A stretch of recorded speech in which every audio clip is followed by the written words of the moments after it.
Sesaat lagi akan Anda dengarkan spesial program Dialog Sambang Parlemen. Acara ini dipersembahkan oleh Dewan Perwakilan Rakyat Daerah Kota Surabaya, Jalan Yosudarso nomor 18-22 Surabaya.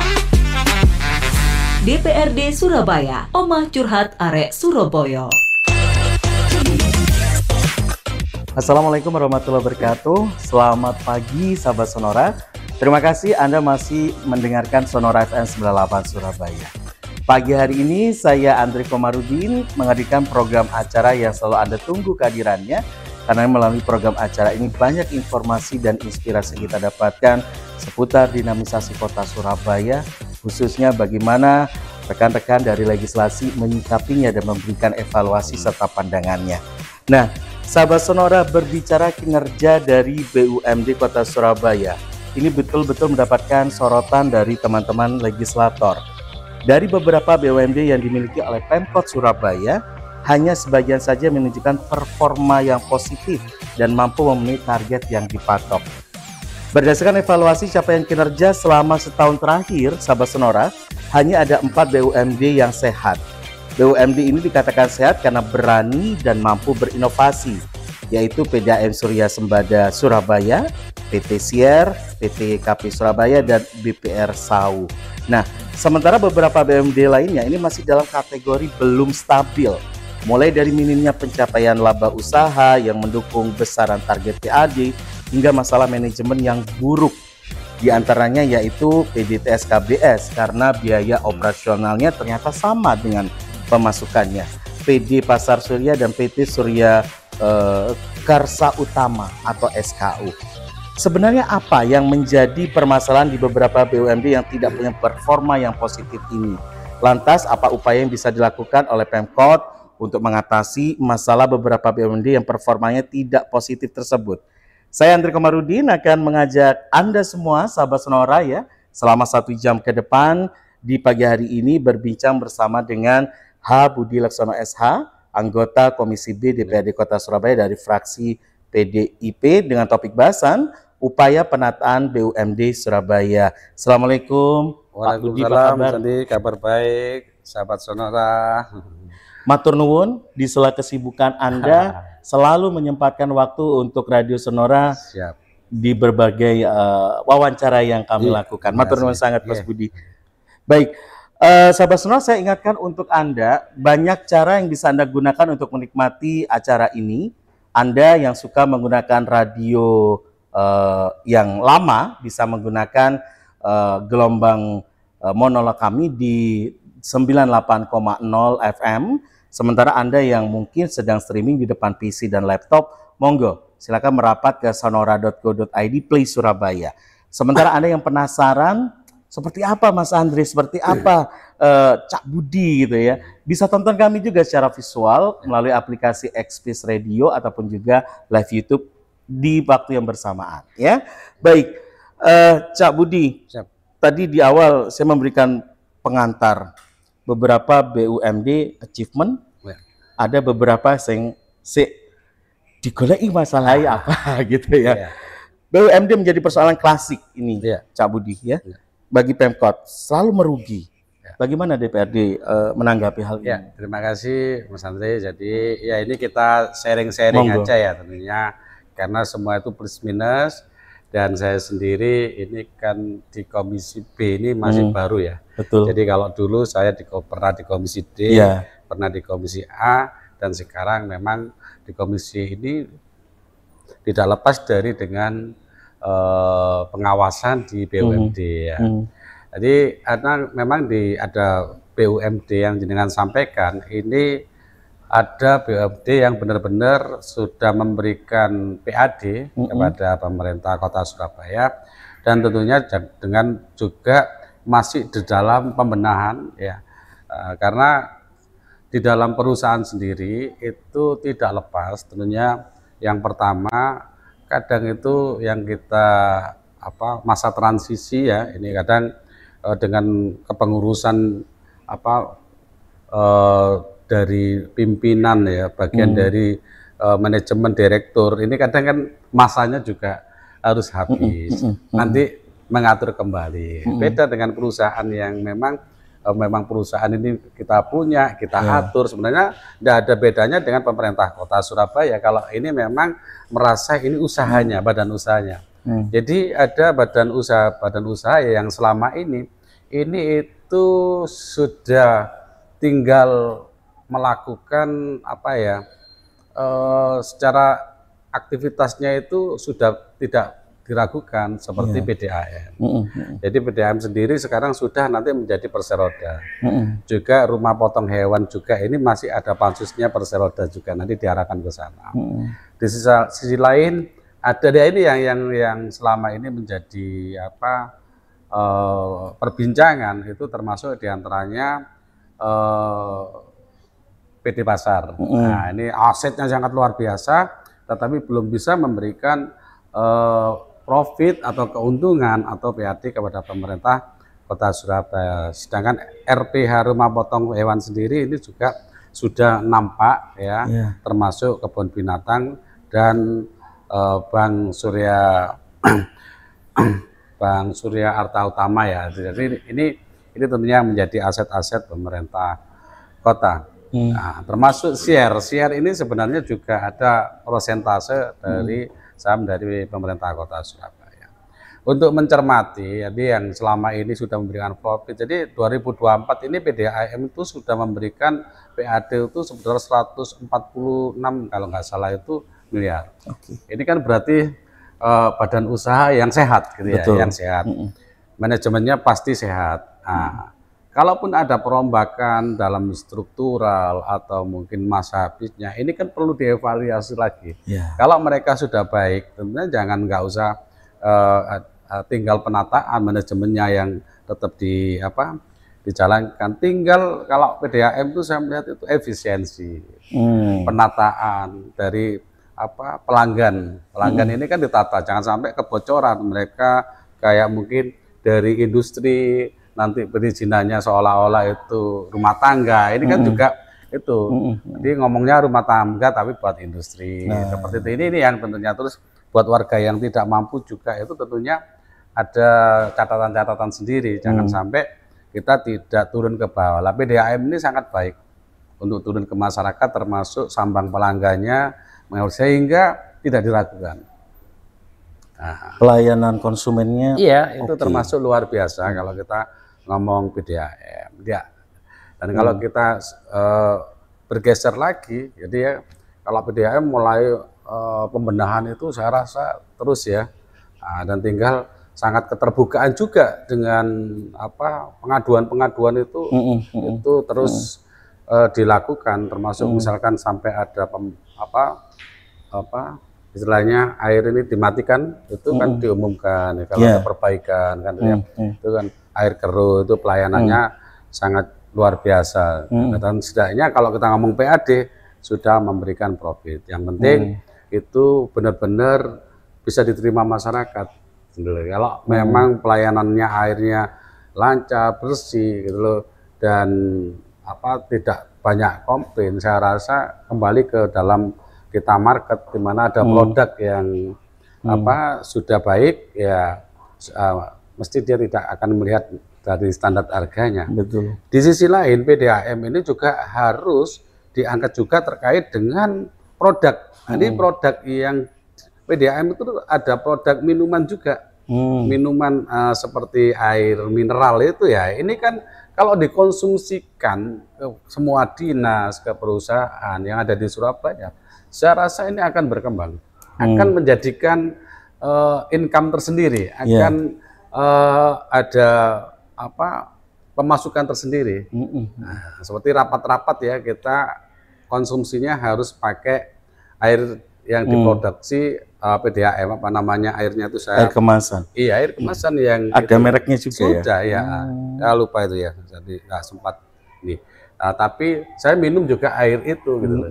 Yang waktu suguhan-suguhan PDAM, karena kan kita baru ya di komisi, jadi sehingga saya waktu minum, oh ini dikenalkan, loh kenapa ini enggak ditawarkan ke dinas-dinas semuanya yang ada keterkaitan dengan pemerintah Kota Surabaya. Potensinya besar, Pak. Iya. Nah, ini yang tentunya dalam catatan untuk PDAM.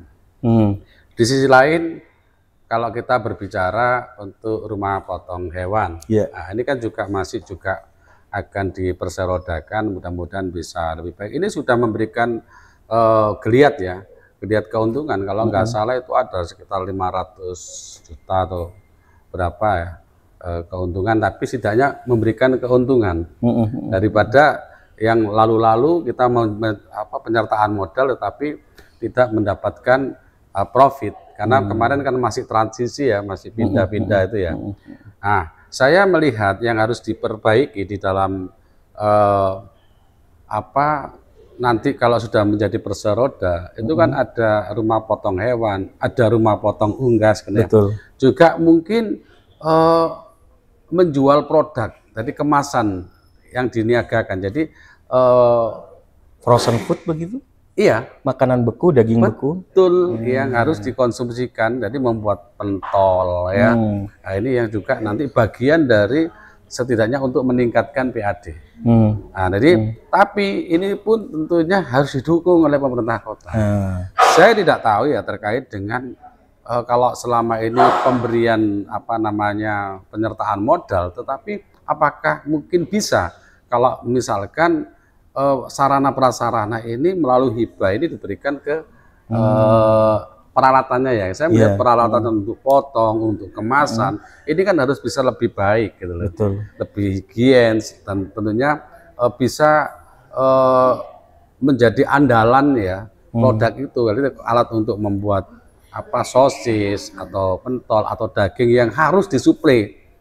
Nah, Mas Andri disuplai ke mungkin ya kalau kita bekerja sama ya di hotel-hotel, ini kemasan daging mentahnya, itu harus bagaimana. Jadi itu terus kita bergeser lah. Kalau kita ngomong lagi terkait masalah kebun binatang, nah ini yang jadi pembicaraan permasalahan. Jadi kemarin juga masa ini ya pergantian ini ya, masih belum ya dari direktur yang lalu itu kan sudah purna. Jadi untuk yang saat ini kan masih belum ada ya ini direkturnya ya. Jadi kalau saya melihat dari wisata ini kan sebenarnya andalan. Andalan. Ikonik Surabaya. Ikon. Jadi butuh memang itu penanganan yang serius. Jadi saya berharap sih seperti banyak wahana, tapi dari tingkat kenyamanan ya, wahana itu diperbanyak.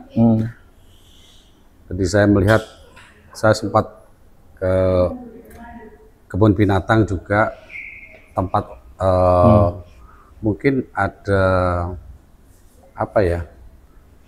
dari ruang-ruang sendiri yang disewakan. Nah, ini kan seperti animasi atau tempat rapat atau pertemuan, ini kan disewakan tersendiri, tempat akuarium. Jadi saya melihat itu juga perlu dibenahi.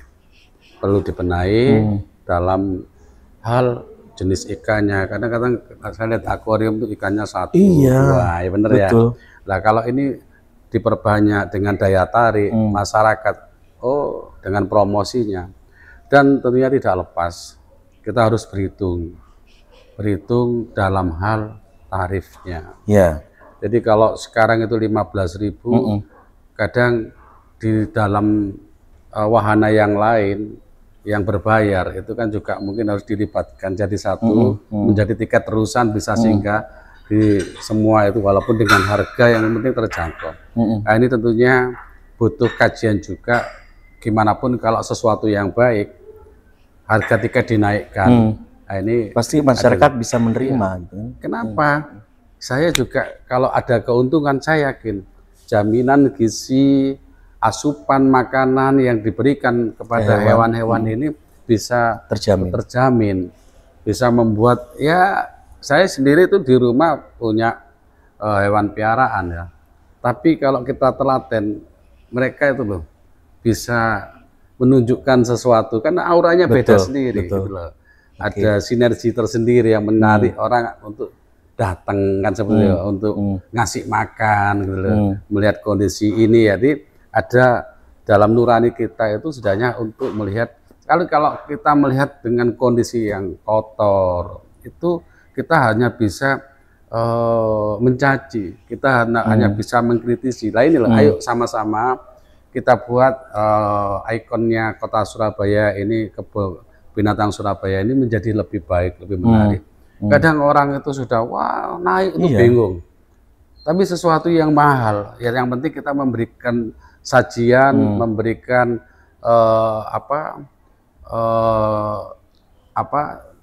dalam konteks pilihan hiburan yang beragam. Ya, semuanya bisa terkemas dengan baik. Saya rasa ini yang perlu tentunya, dan pemerintah kota juga harus memberikan support.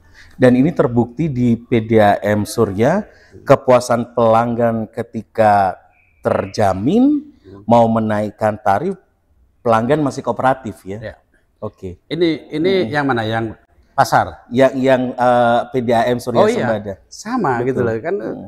Kalau orang itu dalam keluarnya cuma malam hari, gitu. Kadang bayar itu maidu, istilahnya mengkritik aja gitu. Sama mungkin kalau di dalam kita kebun binatang itu, saya itu sangat nyaman sekali. Aset kita di tengah kota yang seperti ini masih punya lahan. Ayo kita sama-sama kita besarkan. Barangkali ada sesuatu yang mungkin harus dibenahi, warga masyarakat harus bisa memiliki juga dalam hal untuk bisa membuat kebun binatang ini lebih baik. Termasuk dulu kita mendengar parkirnya oknum ditarik 30.000 kan, itu kan juga temuan gitu loh. Jadi wah, untuk masuk ya sudah parkirnya segini. Ini kan hebat ini, temuan-temuan ini secara tidak langsung hanya cari parkir. Memang sesaat itu aja, tetapi kapok. Wah, aku parkir aja 30.000. Apa istilahnya, yang narik ini bukan dari dinas atau apa. Ini kan lucu gitu loh. Sehingga mohon maaf ya, kita itu berusaha di tempat-tempat lain parkir itu secara gratis ya. Ini mau masuk masih lahannya susah, parkirnya segitu. Nah, tiketnya misalkan dianggap mahal, tapi di dalamnya rusuh. Nah, ini kan perlu market yang benar-benar orang-orang yang bisa ahli untuk meningkatkan ya, meningkatkan daya tarik untuk hadir. Saya yakin masalah harga masih bisa diterima. Iya, dan pasti. Contoh kalau ada promosi ya, hewan-hewan yang mungkin didatangkan ya, ada yang peduli, orang pecinta hewan naruh di sana, atau hiburannya. Yang penting jangan sampai yang kayak kemarin tuh misalkan dibuka malam hari itu ya juga kasihan ya, hewan ini juga butuh istirahat ya. Tapi mungkin di tempat tertentunya ya, yang butuh malam hari, hiburan khusus malam harinya silakan ya. Ada burung hantu atau yang lain-lain, itu monggo ditempatkan tersendiri. Nah, jadi ini yang sedikit saya memberikan gambaran ya, untuk dalam hal meningkatkan PAD. Baik, menarik ini Cak Budi. Ketika kita berbicara masalah inovasi, produk, kemudian kepuasan pelanggan, nah ini berkorelasi atau berhubungan dengan pendapatan yang diterima, gitu ya. Sebenarnya ini konsep yang umum dilakukan dalam bentuk bisnis bidang apapun. Nah, tidak salah memang walaupun statusnya sebagai perusahaan milik daerah, juga mau belajar tentang usaha-usaha yang berbau swasta juga ya. Kenapa tidak ditemplate sepanjang itu? Memberikan poin yang positif perkembangan pada usaha gitu ya. Nah, Cak Budi, ini berbicara tentang kebun binatang ini menarik. Selalu menghadirkan pro dan kontra gitu ya. Iku kan nggon wisata jujukane wong sak Dayak gitu kan. Bilangnya begitu kan. Tempat wisatanya masyarakat Surabaya. Kalau dinaikkan ya berarti ya podo ae karo tidak memfasilitasi masyarakat Surabaya untuk destinasi wisata. Sementara di titik lain ada kebutuhan dari kebun binatang Surabaya sendiri untuk mencukupi kebutuhan operasionalnya, gitu ya. Ngikai panganan hewan peliharaan sebanyak itu juga tidak murah, gitu kan. Nah, mau nggak mau memang satu-satunya sumber penghasilan adalah dari tiket masuk. Sementara itu ketika tiket masuk dinaikkan, pasti akan ada penolakan. Nah, saya setuju dengan pernyataan Cak Budi tadi bahwa sepanjang itu ada inovasi yang menyenangkan bagi masyarakat, uang bayar larang lek puas juga masalah, gitu ya Cak Budi ya. Dan itu harusnya semua di BUMD kayak gitu harusnya perlakuannya Cak Budi. Ya, itu strategi market aja ya. Jadi kalau kita ngomong kebun binatang, sebenarnya ini kan aset ya. Dimana kalau kita tidak melihat dari juga profit ya yang kita dapat, tapi ini harus bisa dipertahankan. Apapun di dalamnya ini adalah penuh dengan nilai sejarah juga ya. Iya, terus ini kan makhluk hidup. Betul. Gitu ya. Terus tidak, karena kita tidak mendapatkan keuntungan, terus makannya harus dikurangi. Ya, ini Tidak harus ada mungkin. kepedulian dari pemerintah kota. Kalau memang ini dipertahankan, ya tetap disupport. Dari berbagai mungkin sarana prasarana. Di sana kan juga ada ya tempat-tempat jualan. Loh, kalau ini nggak ada peminatnya itu sepi, kasihan. Ya. Yang jual di dalam dia juga kena tarif kan, tarif untuk apa sewa tempatnya. Ini yang dalam catatan ini. Cuma saya ini masih belum yang di ini ya terkait dengan pasar ini yang perlu, yang paling sebenarnya yang paling perlu mendapatkan perhatian itu pasar. Nah, nanti kita ke sana, tapi harapan kami kalau nanti saya berharap kalau memang kebun binatang ini bagian dari kita, saya yakin warga masyarakat itu dengan kondisi seperti ini secara transparan itu dibuka, diberikan berapa pengeluaran yang harus diberi makan untuk dikonsumsi oleh hewan-hewan yang ada di dalam, kan ya. Sarana prasarananya, dan memang harus dilihat juga dari pendapatan yang lain seperti sewa-sewa, ada mungkin dibuatkan permainan-permainan yang ada di dalamnya. Ini kan sangat perlu. Jadi ada wahana lain, ada kan sebenarnya kan ada tarif tersendiri ya. Kalau misalkan naik onta atau yang lain-lain, ada tiket tambahan di dalam. Ini kan jadikan satu supaya bisa banyak benar-benar ada orang itu ya tinggal berhitung aja lah Mas. Itu tinggal berhitung dalam hal untuk pengunjung ini dan memang harus ada support tetap dari pemerintah kota. Ya, ini yang saya tidak tahu di mana. Nah, jadi setidaknya ada hibah untuk kalau anggaran itu dibuat bangun ya susah. Berarti melibatkan mungkin CSR dari perusahaan-perusahaan untuk membangun wahana-wahana, membangun tempat-tempat yang bisa indah. Ini pinter-pinternya dalam hal kalau kita membangun, jadi contoh ya, kalau kita membangun sesuatu, kalau banyak relasi, banyak ini, dan untuk setidaknya ya, untuk kepentingan kita bersama, saya yakin masih ada yang peduli dalam hal mungkin jaminan sosial perusahaan ini kan, CSR ini kan juga sangat banyak ya ada di Surabaya. Oke, baik. Masalah PD Surya, ya, pasar, ini juga menjadi bahasan dan concern yang banyak menjadi perbincangan. Kita ketahui bahwa PD Surya sendiri sempat terlilit hutang yang tinggi. Di segmen pertama tadi Cak Budi udah membahas tentang PDAM Surya Sembada, kemudian juga kebun binatang dengan peliknya di dalamnya dan harapan besar ke depannya. PD Surya sekarang ke pasar gitu ya. Sempat orang udah pesimis, iso mbateni itu utang wakeh. Nah, ini gimana nih Cak Budi? Ya, jadi kalau kita tadi bahas itu kan cuma ya sekelumit ya, karena kalau satu perusahaan nggak cukup itu, episode. Ya, tapi sebenarnya yang menjadi sering menjadi bahan perbincangan ya, pemberitaan. Jadi yang disampaikan jenengan itu benar Mas. Jadi sebenarnya kalau kita ngomong usaha ya, kalau kita punya lahan, saya rasa kita pasti punya untung. Disewakan aja kita sudah untung ya. Jadi tentunya dengan manajemen yang bagus ya, manajemen SDM-nya ini juga yang bagus, dengan diberikan orang-orang yang tentunya punya kompetensi dan paham ya masalah strategi pengelolaan.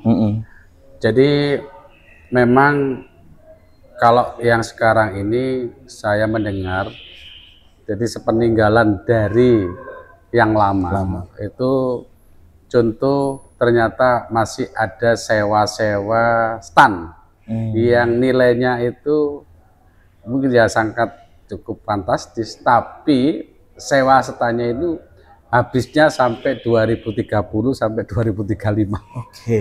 Lah ini loh, saya kalau mendengar itu, nah kadang informasinya ini di peralihan. Nah, ini kan juga sesuatu yang mungkin di dalam pengawasan ini diperketat.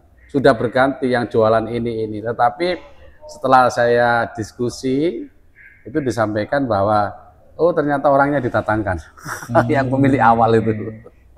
Ya alasannya ya ini pegawainya, ini saudaranya yang jaga. Gitu.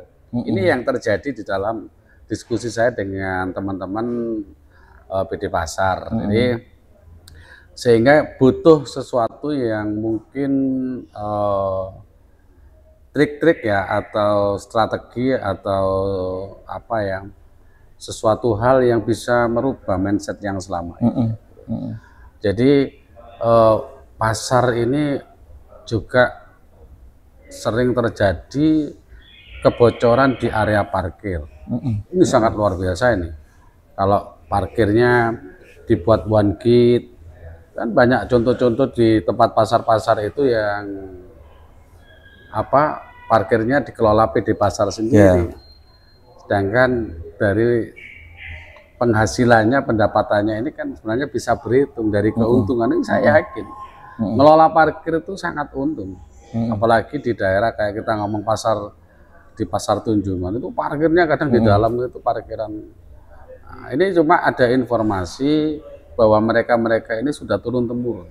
Nah, ini yang tentunya sangat menjadi pemikiran kita bersama. Sebenarnya kalau mereka dipekerjakan dan dikelola, dulu tol itu kan, pintu tol itu kan ada petugas. Sekarang cuma pakai kartu sudah efisiensi. Nah, kan seperti ya. Kita nggak butuh banyak tenaga. Mungkin satu untuk mengawasi semuanya. Ini kan sesuatu hal yang hebat. Termasuk akhirnya menyimpan uang di dalam kartu e-tol ini. Berarti kan ada uang yang dijaminkan sudah. Nah, ini strategi ini tentunya yang harus bisa diwujudkan dengan parkir one gate atau pelanggan. Karena kalau kita ngomong percontohan itu kan mereka yang kerja di Tunjungan Plaza, nggak tahu parkirnya di sana selama sehari ini kan tentu juga ada cara untuk mungkin hitungan perharinya atau apa, atau penitipan yang rutin sebagai kayak parkirnya sendiri ini kan juga ada hitung-hitungannya secara parkir individu ya yang dipunyai seseorang, parkirnya sampai mungkin bayar bulanan itu saya mendengar gitu, karena dia aktif di sana. Jadi ini yang kadang dari kebobolan di parkir. Jadi saya berharap ya ini kalau kita dalam satu lokasi pasar ini dilakukan benar-benar apa ya, rutin ya, pengawasan. Saya yakin mana yang belum bayar, ini akan saya ini. Tapi kalau meneruskan peninggalan yang lama, saya yakin ini tetap ada yang namanya ibaratnya kebocoran. Ini. Jadi memang harus ada pembenahan sampai detail pasar ini berapa, totalnya berapa ratus pasar ya, saya tadi belum sempat ini ya lihat ya yang punyanya, termasuk pasar kecil-kecil, asetnya pemerintah kota daerah ini sangat banyak. Nah, kalau kita punya aset seperti itu terus tidak bisa memberikan keuntungan, di mananya yang harus dibenahi? Pasti sistem manajemen. Tapi kalaupun masih punya utang di tempat lain, saya yakin juga akan bisa berbenah. Tapi kalau selamanya untung, buat apa? Kalau rugi, buat apa kita teruskan? Kan seperti itu. Gitu loh. Untuk bisa pasar ini ternyata kenyataannya minus. Dikasih bantuan apapun tetap kalau manajemennya nggak bagus. Nah inilah saya berusaha diskusi dengan teman-teman pasar gimana bisa jangan sampai terjadi kebocoran. Banyak hal yang kita ini jadi dari pasar ini yang ini perbaikan. Jadi kayak pasar Kedung Doro sendiri itu juga ada apa perbaikan ya, apa istilahnya apa, renovasi ya, renovasi itu kan juga renovasi tetapi mengeluarkan biaya, tetapi justru pasar ini sepi. Ini kan juga harus dievaluasi. Betul. Jadi mana yang pasar-pasar yang memberikan kontribusi ini ditata. Yang rame-rame sebenarnya kalau ditata kembali banyak pasar-pasar kecil-kecil aset itu juga yang pasar tumpah itu sebenarnya rame gitu loh. Apakah memberikan kontribusi? Gitu. Tapi masih bagian dari asetnya pemerintah kota. Ini yang tentunya saya ingin juga minta masukan dari masyarakat terkait ini apa gimana menata pasar ini lebih baik, juga lebih tertata ya, dan tentunya mendapatkan PAD. Ini. Ada ikhtiar dari Pemkot untuk mengatasi permasalahan di pasar ini dengan pembangunan dan penataan yang lebih nyaman buat para pedagang ataupun juga orang yang akan belanja ke pasar. Tapi kemudian timbul permasalahan baru ketika tadi kita kaitkan dengan masalah parkir liar. Bukan rahasia umum, premanisme parkir liar di pasar-pasar itu sudah hal yang banyak orang udah tahu gitu Cak Budi ya. Dan ini memang sangat kompleks, mau di stop pasti ada penolakan gitu kan. Tetapi diumbar, ya bocor terus pemasukannya pasar, kira-kira kayak gitu. Terkait lagi dengan pembenahan stand-stand. Standnya makin bagus, orang nggak mampu sewa standnya. Gitu ya. Akhirnya memilih berjualan di pasar tumpah yang tentu saja ini muspro juga dibangun tempatnya bagus-bagus tetap tumpah. Gimana kebijakan Pemkot untuk kaitannya dengan BUMD ini tapi yang pro masyarakat juga gitu. Jadi kan gini ya, kalau saya melihat banyak pasar tumpah sebenarnya dia punya stand di dalam. Iya, betul. Nah, karena ini butuh pengawasan. Kenapa? Coba ini menurut pengamatan saya secara pribadi. Ini pasar dia jualan di dalam awalnya. Tiba-tiba orang datang dari luar gelar. Walaupun itu berupa sayur-sayuran, kebutuhan apapun. Sekarang kita tinggal berhitung kok. Kalau ini dibiarkan, dia akan protes, akan keluar. Kenapa? Pasti ini akan lebih murah. Nggak nyewa tempat, nggak nyewa ada sewa tokonya. Mereka barang otomatis juga dari mungkin langsung dari petani. Habis metik dijual, pasti dia lebih laku. Nah, ini penataan yang seperti ini. Ini yang sangat perlu. Jadi kalau memang ini ada pasar ya dirapikan. Hampir semua di tempat-tempat di Surabaya ini rata-rata pasar tumpah ini ada. Bahkan kalau kita ngomong di daerah Jalan Asem di Banyu Urip itu, bahkan di daerah Tembok sendiri itu kalau pagi wah itu sudah memakan separuh jalan. Dengan pasar tumpah, ya rame gitu. Tapi tidak tahu apa yang didapatkan. Justru timbul banyak fitnah di sana. Oh ini ada kas, oh ini ada apa yang harus diberikan ke mungkin ya pungli lah. Nah, yang dikhawatirkan fitnah oknum ya tanda kutip gitu loh.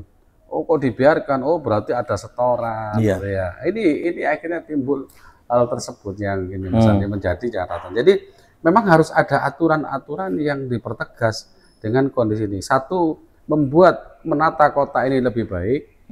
Mereka dimasukkan ke dalam suatu pasar kembali. Nah, jadi di jalan ini juga ada aturan. Tapi mohon maaf, kami juga wakil rakyat.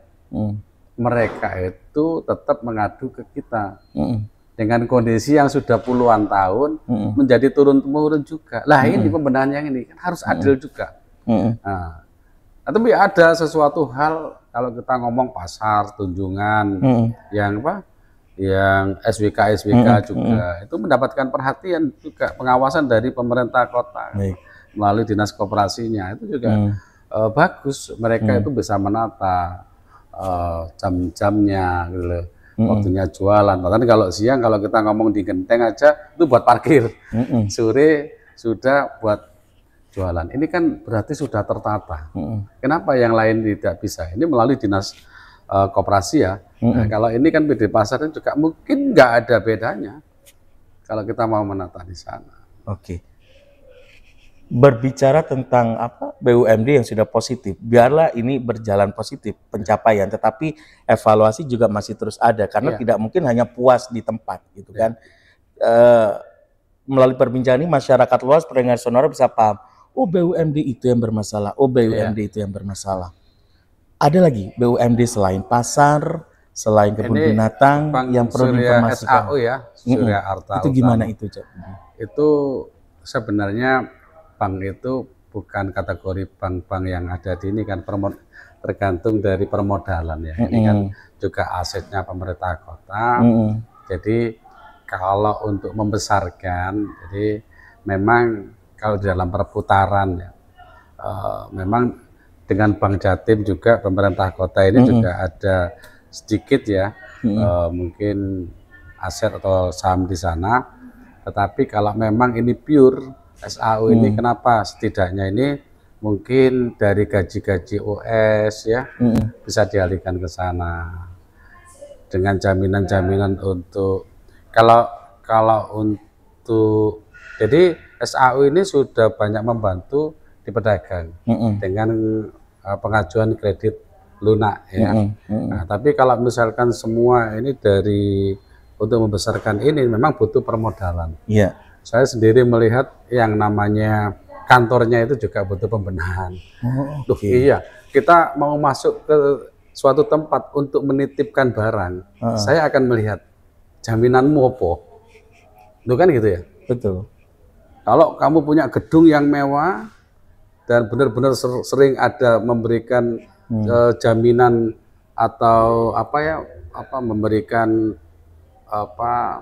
door prize atau pancingan-pancingan itu ya, terus di sana itu ada geliat-geliat yang lain dengan konten-konten membantu UMKM. Nah, ini tertarik ya? Ya akan tertarik. Kita menaruh investasi ini akan tertarik. Jadi ada kita mungkin karena dari pemerintah kota ya mungkin honor-honor KSH, honor-honor RT RW kan bisa dilewatkan sana di dalam perputarannya. Ini ya mungkin kita masih belum bisa detail melihat aturan permainan dari perbankan ya. Tapi kalau memang masih untuk kota Surabaya, kenapa tidak diarahkan seperti itu? Sehingga jaminan-jaminan kalau kita mohon maaf ya pinjam dengan angsuran yang ini kan bisa menjadi perbandingan juga dengan bank-bank yang lain. Sehingga angsuran ini sebenarnya kalau kita ngomong di dalam kredit ya itu lebih sangat mudah, lebih sangat jauh dari permasalahan. Contoh ya, kita pinjam tapi langsung dipotong gaji. Kan gitu, tidak berisiko gitu loh. Tapi pasti keuntungannya sama. Misalkan dari mungkin dari pegawai-pegawai outsourcing sendiri, dari mungkin pegawainya sendiri yang ada di bagian pemerintah kota, ini dikelola oleh Bank Surya Arta. Ya ini cuma sekedar ini ya, angen-angen kita ya, memberikan masukan. Semua itu tidak lepas dari rekomendasi dari wali kota. Baik, kan gitu ya. Tapi manajemen ya benar-benar harus ditata. Karena apa? Gedungnya aja sendiri ya butuh. Nah, ini kan juga urutan tangan dari pemerintah kota. Gedungnya diperbaiki lah. Itu kan rumah peninggalan atau kalau nggak salah. Ya, betul. Tapi ada di sana ada perputaran kan seperti itu. Oke, baik. sebenarnya intervensi pemerintah untuk menyehatkan BUMD ini sudah nggak kurang-kurang, bisa dikatakan gitu ya Cak Budi ya. Mulai dari penambahan pembangunan fasilitas gitu kan. Cuma tadi statement Cak Budi juga masuk di akal, sangat logis sekali. Bangun opo, dibantu kayak opo, sepanjang sistem belum diatur semaksimal mungkin ya tetap bocor. Tetap tidak masuk ke penghasilan, kira-kira kayak gitu. Ada wacana Cak Budi solusinya untuk mengatasi BUMD-BUMD yang tidak sehat ini di merger aja wis. Digabung aja, dilebur. Menurut Cak Budi gimana? Jadi kalau di dalam usaha ya, kalau banyak terjadi ya. Saya juga mungkin lagi juga punya di Perak ya. Sebagai contoh itu sebenarnya justru kita bergabung, memberikan modal. Ini sifat manusia ini kadang beda. Kadang kalau prinsip saya sendiri, mendingan saya punya sendiri, saya kelola sendiri, saya oleh-oleh. Daripada setelah kita berkembang, jiwa-jiwa, sifat-sifat kita ini sifat yang paling dibenci sama Tuhan itu kan sifat iri ya. Jadi moro-moro wis gede, partner iki berulah. Gak tambah api, ketokane untung tambah ndak karu-karuan. Tapi kalau semampu pemerintah kota itu dan manajemen ini bisa tertata, saya yakin pasti ada profit, pasti ada keuntungan. Kita ngomong pasar gedene sakmono, nanggung ngutang itu kan saya yakin. Apapun kalau ini bisa tertata dengan baik, manajemennya baik, pasti akan bisa. Saya punya keyakinan, asetnya banyak itu. Jadi yang pertama kita benar-benar bisa membuat program aja, di mana ada orang itu ketertarikan, di mana ada peminat, di mana masyarakat ini menjadi senang. Nah, seperti contoh mungkin BDAM, mungkin dikembangkan pun tidak lepas dari kebun binatang. Dan jaminan, nah jaminan macam-macam gitu loh. Jaminan kalau kita menyimpan uang, jaminan keamanan. Gitu loh. Kalau kita ke kebun binatang, jaminan keselamatan. Ini kan tentunya perlu kita punya program-program ke depan yang lebih baik. Nah, di sisi lain pembenahan itu yang mungkin sangat penting. Sehingga ada minat dari warga masyarakat itu untuk antusias. Di mana warga itu otomatis support. Nah, support ya dalam hal apapun. Nah, jadi itu dan pemerintah kota punya peranan. Ya kalau ini asetnya kenapa enggak dibenahi, diperbaiki. Saya sih antara program, antara kayak pembangunan di rumah sakit, nanti ada rumah sakit baru, tapi meninggalkan sesuatu yang ini bisnis yang dianggap nggak untung. Kita sebenarnya sama-sama punya orang-orang yang ahli, punya orang-orang yang kompeten, orang-orang yang peduli pada badan-badan usaha ini. Kalau dibiarkan sendiri mereka untuk menafkahi diri sendiri dan manajemen ini tidak diawasi, manajemen ini tidak diberikan kepada orang-orang yang hebat, orang-orang yang paham, saya yakin itu ada sebuah kehancuran. Tapi kalau diberikan kepada orang yang kompeten, orang yang paham, orang yang ini pasti akan berbenah, akan bisa bangkit, akan profit, saya yakin. Keterbukaan itu juga penting ya. Oh ya, kalau itu otomatis bagian dari manajemen gitu loh. Kan banyak pengumuman apapun yang terjadi di dinas-dinas yang lain itu kan sudah jelas itu keterbukaan itu pasti, walaupun dengan sesuatu iming-iming yang lain itu membuat itu termasuk inovasi kan Mas Andri.